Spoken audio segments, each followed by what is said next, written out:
दक्षिण से पूर्व तक यूक्रेन में रूस का मिशन बेहद तेज है। पुतिन की सेना एक तरफ बाखमुत पर कब्जे के अभियान पर आगे बढ़ रही है, तो वहीं ज़ेपोरिज्जिया में जीत रूस के बेहद करीब नजदीक नजर आ रही है। ज़ेलेंस्की ने खार्किव के बाद जो हौसला दिखाया था, जिस तरह के दावे किए थे, नए साल में वो बिल्कुल उलट दिखाई दे रहे हैं। पुतिन की सेना को रोक पाना अब ज़ेलेंस्की के लिए बेहद मुश्किल नजर आ रहा है। नेटो देश भी ऐलान कर रहे हैं कि हथियारों का कोई बड़ा स्टॉक यूक्रेन में नहीं पहुंचा है।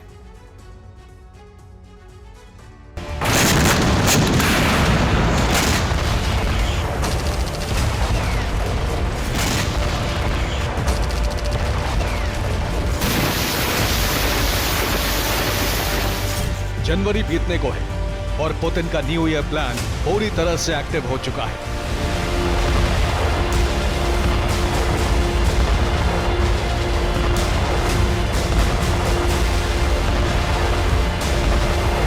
दिसंबर में जिस तरह के बड़े हमले की आशंका थी, वो अब यूक्रेन में नजर आने लगी है।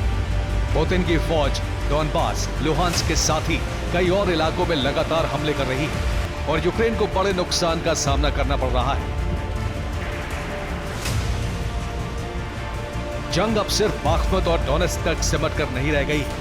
रूस के सैनिकों की अलग अलग टुकड़ियां अलग अलग जगह पर अपने मिशन को आगे बढ़ा रही हैं। बाखमुत में हवा से बमबारी हो रही है। हर बीतते वक्त के साथ बाखमुत यूक्रेन की सेना के हाथों से फिसलता जा रहा है। दूसरी तरफ ज़ेपोरिज्जिया के 2 इलाकों में रूस की सेना काफी मजबूत स्थिति में है। ज़ेपोरिज्जिया के बिल्कुल करीब सिर्फ 50 किलोमीटर की दूरी पर रूस की सेना और एक हीव नाम की जगह पर कब्जा करने को तैयार है। यहीं एक और इलाका रूस के कब्जे में जा सकता है। यूक्रेन की सेना इन इलाकों में मुकाबला कर रही है, लेकिन बीते 2 दिनों में रूस की सेना बेहद एडवांस स्टेज में नजर आ रही है।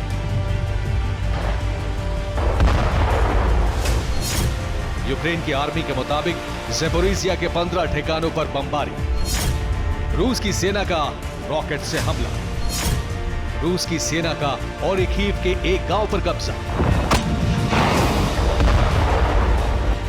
अब आपको मैप के जरिए समझाते हैं कि कैसे पुतिन की सेना पूर्व से लेकर दक्षिण तक यूक्रेन को एक बड़े युद्ध में उलझा चुकी है और यूक्रेन के लिए किसी एक मोर्चे को संभाल पाना मुश्किल हो रहा है। पुतिन की सेना ने डॉनबास के इंडस्ट्रियल एरिया में हैवी फायरिंग शुरू कर दी है। डॉनबास के बाखमुत, ईजीएम, कोराखोव इलाके के साथ ही डोनेत्स्क में हैवी फायरिंग जारी है। ज़ेपोरिज्जिया में रूस की सेना मजबूत स्थिति में आ गई है। खार्किव में भी लगातार रूस गोलीबारी कर रहा है।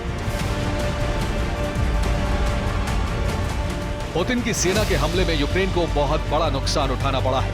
खार्किव के कुपियांस्क में रूस की लगातार गोलाबारी में 50 यूक्रेनी सैनिक मारे गए हैं। रूस की सेना का दावा है कि हमले में कार और एक ट्रक भी नष्ट हो गया। एक और बड़ा हमला लीमन इलाके में हुआ है। रूस की सेना का दावा है कि लीमन में यूक्रेन के 80 सैनिकों की मौत हो गई। यह आंकड़ा सिर्फ पिछले 24 घंटे का है। रूस ने लीमन इलाके में टैंक और आर्मर्ड व्हीकल को भी उड़ा दिया।